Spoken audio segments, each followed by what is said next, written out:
Hi guys, welcome back to Corner Bedroom Watercolors. Today we're going to do a very quick study on it's a very simple subject matter, just a tree, a beautiful golden background of sky. It's really quite dramatic. I want to thank my dear friend Ed Dolan for the photograph. Ed's a great photographer. So, all I've done here is make a basic tree, and I've put in liquid Frisket on the tree because it's a different tonal value and I don't want the sky to reflect it quite yet. So let's get started. Just going with a dry paper today. And we're going to put it in the sky, put it in pretty quickly.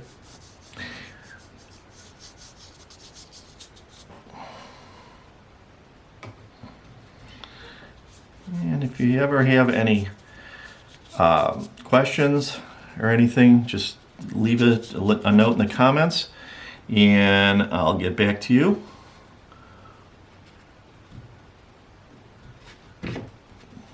Alright, and just like so. I'm going to put in some lights later. And I have sort of a mountain kind of thing here, so I'm just going to sort of go around that, but it's okay if you get it in there, no big deal. Taking some water. I do have some lights. Matter of fact, I just painted over a light that I wanted to leave. So let's go in and let's take that out right now. And if it doesn't get out enough for you, wet the paper and just get it out a little bit more, huh? No big deal.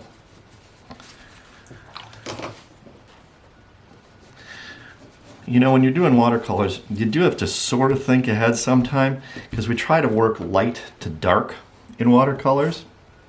So if you can think about like where some of your lights should be ahead of time, it's really a good idea. And again, I'm just coming anywhere around it, that tree area. I need a little light right there. And I can just take this all the way down to the bottom.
can take at any point, if you get a lot of like water blobs and stuff, I'm gonna move my rag here so I can actually dab it off. If you get water blobs, okay, you can come in just with your, you know, your plain brush and sort of take them out. Okay, now these areas here that I left light, that's okay. Let's just blend them a little bit.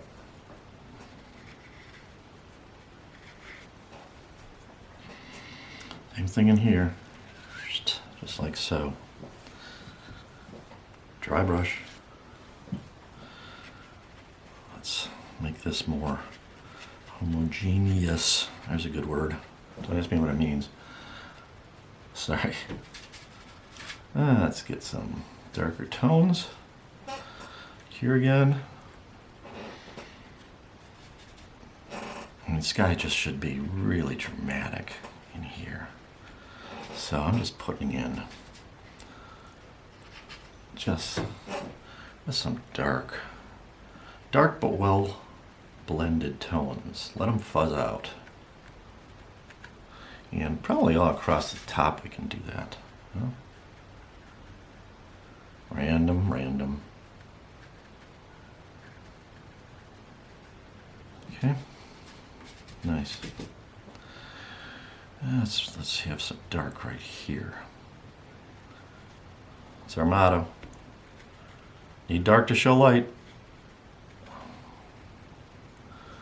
And then down at the bottom here it gets really quite dark as well.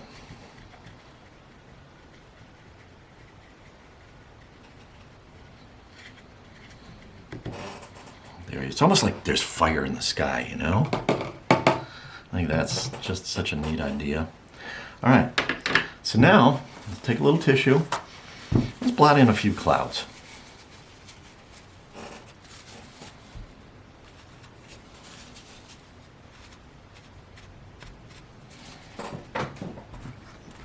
Remember to keep turning your tissue, otherwise you will end up with sort of mud.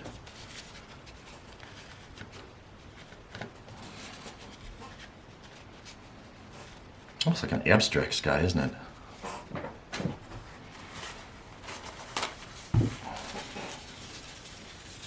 It's okay, I don't mind that.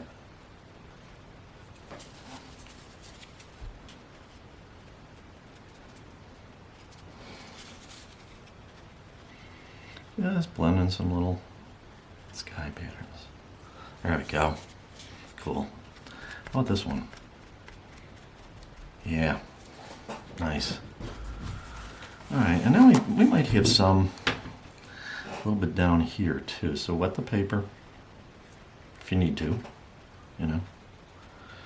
If you need to. Back in here, just a touch of light. There, very neat. Just a touch maybe in here. Look at that. Now don't go into the dark too much because we're trying to save those tonal values that give the painting some depth. So you mean go, you know, little bits if you want. That's that frisket, by the way. That it repels water, which is really a great thing for what we're trying to achieve.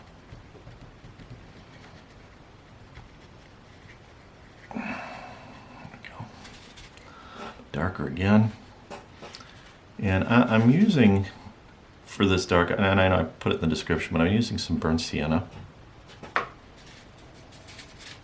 along with a bit of alizarin crimson.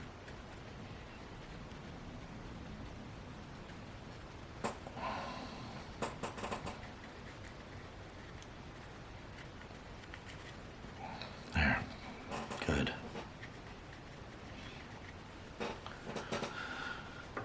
Nice. Let's take a clean brush. I'm going to take our dagger brush. This is called a dagger brush. It's not one I recommend for beginners because it's a little bit harder to control. But if you want to give it a shot, go right ahead. It gives some pretty interesting effects.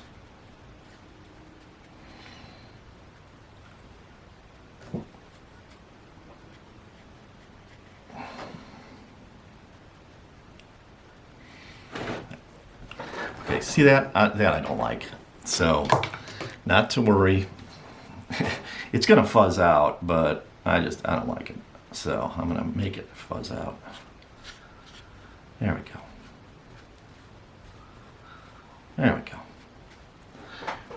Very nice. Let's get a little bit of darks going, a little bit more on the top.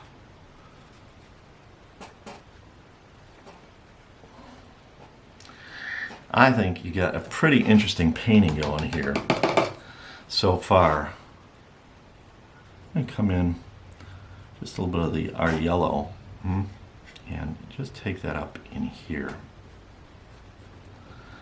See that light going across? Yeah, there you go. There we go. Nice. Nice. There's spots of it, you know, there's spots of it.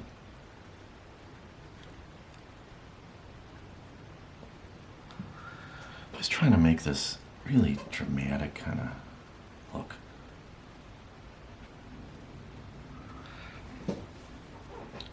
Take just a touch more right in here. There we go. Wow, nice. I love the effect. Just gives us a little fuzz here, huh? It's okay if you leave a spot or two, don't matter. All right. First phase done. All right, so we got our sky in and our painting's, you know, relatively dry. So we're going to put in our little hill here. And it's going to be the same color as the sky, except it's going to appear a bit darker. So we're just going to lay in a foundational shape first. Okay, it's sort of a mountainish kind of thing, so you don't want it to be too smooth. There we go. Just blend it out like that. All right, and we're going to come down with it. It's like this. It's okay if you leave an occasional little thing of white. Not going to matter. Not going to matter. All right, now we're going to put in, using probably some browns, we're going to just shade it in various shades, okay? There's nothing that says what you got to do in what area, but it has to have contrast, so it's okay to make it a little darker. Just in certain areas, wherever you want.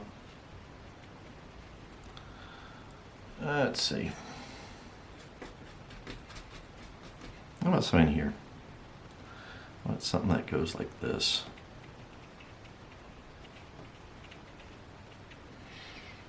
It's a sort of hill kind of thing. So right now we're just getting in basic shading. Nothing too adventurous. Just sort of painting some stuff in. Yeah. Good. Pull down. So, all right, and maybe give it a touch of little alizarin crimson, because we do want to pick up the sky colors, because it is part of the sky.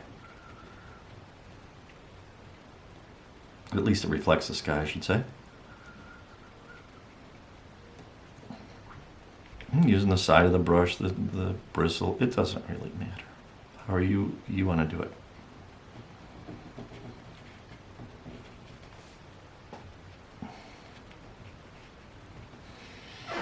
Okay. Now, we need that to sort of blend together. So we're going to use our little spray bottle again. Just wet it a little bit. Just like that.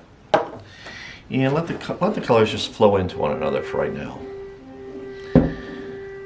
And there's a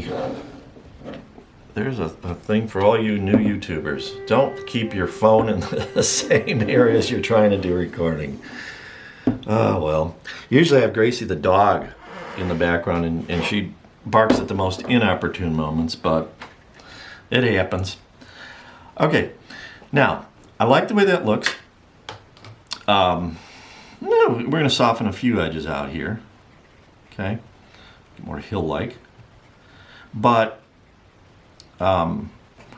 really, that's pretty good. I would really like to dry this now because it's really difficult to put in finer details when it's wet. It's great for this blending type of thing, but it's not all that easy if we want to put in finer details. And I'm going to take a little bit of this out because I would like this a little bit lighter because I have some reeds and such that are going to go in here. So I'm just taking it out for now. Just up a little bit. Okay, let's go ahead and dry that, and we'll be right back. All right, so you can see our basic sky is in, and right now we want to remove the Frisket film. So it really, I mean, you can use an eraser if you want, or you can just take your finger. I don't have that much on here, so I'm just taking my finger, and you can see that it's leaving the nice white of the paper and coming off quite easily. It's okay if it got a little bit through, like where I might not have put the correct amounts, but there you go. And with Frisket film, it even says on the container that it really should be taken off within 24 to 48 hours. So that's it for removing Frisket film, and we'll get started with the next part.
Okay, now you can see I've put in a lot of different twigs, and I've sort of highlighted the tree a little bit so it really looks old and crusty. And now we're going to come in and we're going to put in some real wispy grasses and such right in the foreground here. And we're going to start light and then come and almost highlight them in dark, if that makes any sense at all. So I'm coming in with a fan brush, and I'm not using a lot of water on the fan brush because I want them to appear wispy. All right, so I'm going to come in fairly light. You can see this on my palette. It's quite light, and we're just going to start over here and just make wispy shapes. And I'm literally just dragging the bristles through in order to create those wisps. That's hard to say, wisps. Anyway, so we're just gonna wisp them out just like so. In any random pattern you like, doesn't really matter. Thing over here, just wisp them. Going in, just picking up different light tones.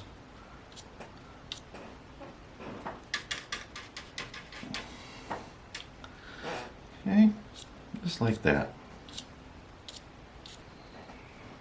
And there can be some against the trunk of the tree too. It's all right, they grow all over.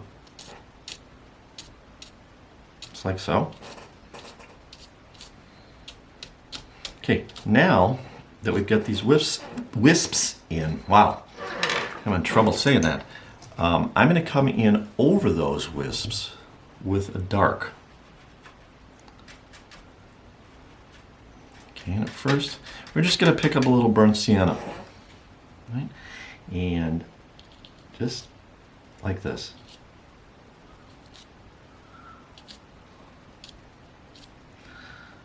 See?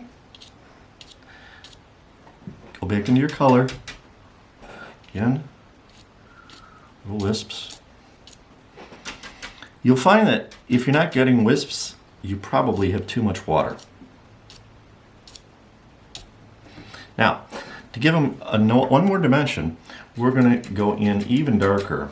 I'm going to pick up a little burnt sienna and a little Payne's gray here. See that? How dark that is? And just a little. Because if you overdo this, you're going to lose what you've built previously.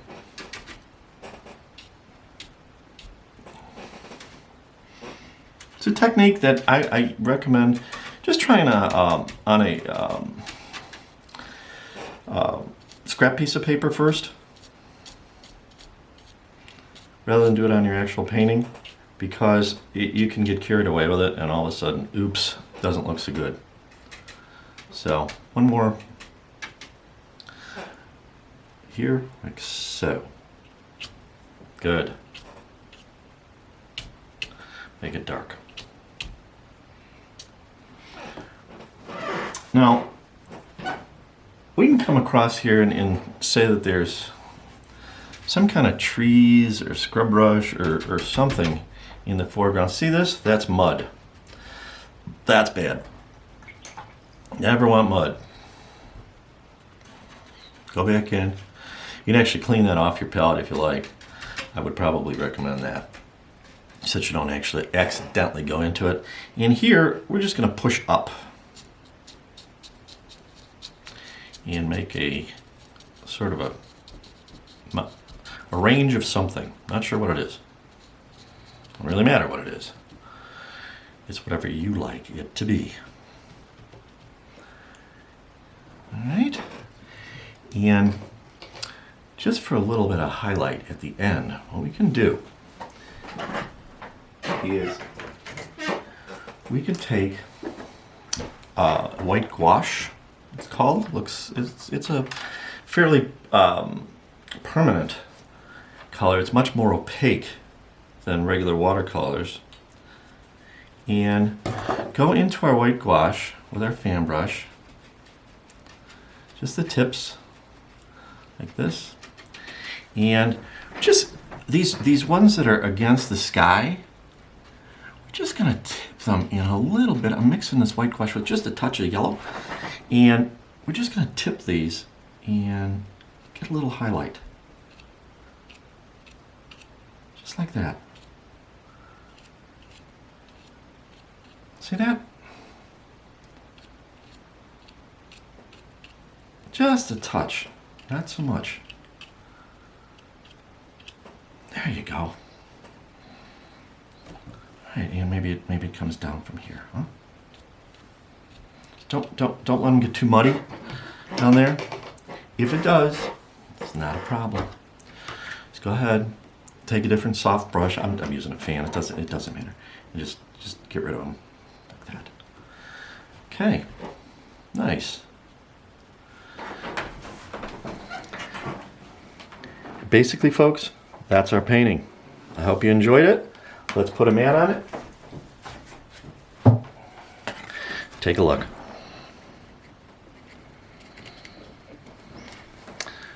Thanks for watching, and we'll see you again soon.